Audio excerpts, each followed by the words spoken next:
I read about this man who created a video game.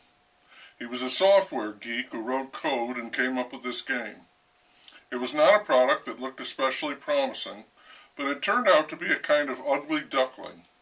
It didn't have great depth or innovative graphics or sterling music, and the narrative of the game was not especially compelling.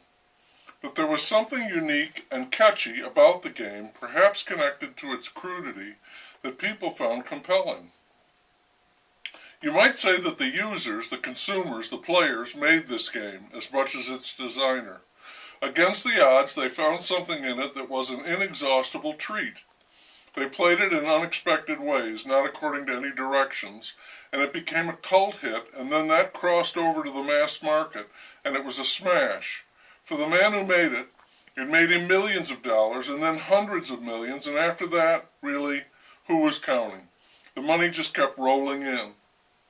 And what I remember most about this, the remarkable thing, is that success just about destroyed this man. All it left was a shell. Professionally, as far as the future was concerned, coming up with a new game, he was ruined. Almost inadvertently, he'd done something he could never begin to top. He tried to work at designing another game with several false starts because his heart wasn't in it. What was the point? He ran a small company employing maybe a couple dozen people, and they had no projects going except possibly a few tweaks to his original game, sequels that could milk the original concept. But no real work was getting done. There were no deadlines and no products were rolling out. His personal life was shot. He had several girlfriends. With his money there was no shortage of potential admirers, but no one special. He lived in a fabulous apartment, and he was having a new house built to his specifications, and it was going to be, by a wide margin, the most expensive piece of real estate in the country. He made quite a name for himself by throwing lavish parties at places around the world. He'd pay to fly in all the guests on private jets, and that included all of his employees, and he'd hire the hottest musical acts of the moment to perform at these occasions. No expenses spared. The Roman orgy revisited. For the day-to-day, he'd dress casually, think about getting ready to work again, play video games for hours, and worry a little about his weight and lack of physical conditioning. I don't recall if there were drugs at hand, but my guess would be yes, whatever he wanted. He was destroyed by success. Success can do that. It can evaporate your ambition, leaving you with what? A lot of time and money. I'm writing here to praise failure. Failure gets a bad rap, but failure keeps you going.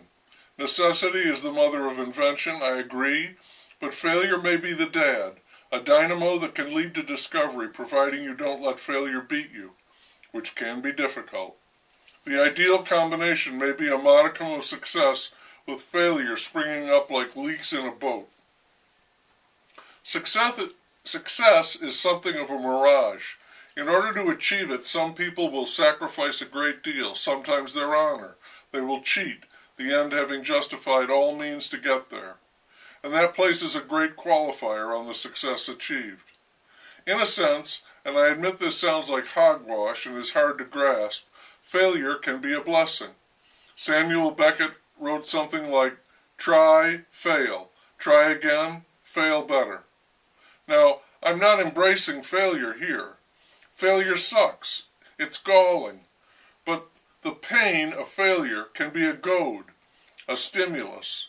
Even though success and failure seem like polar opposites, with success being absolutely good and desirable and failure being a dead end, I'm not so sure it's that simple. Success might be a trap from which you can't escape, and failure another step on the way to glory you can scarcely imagine.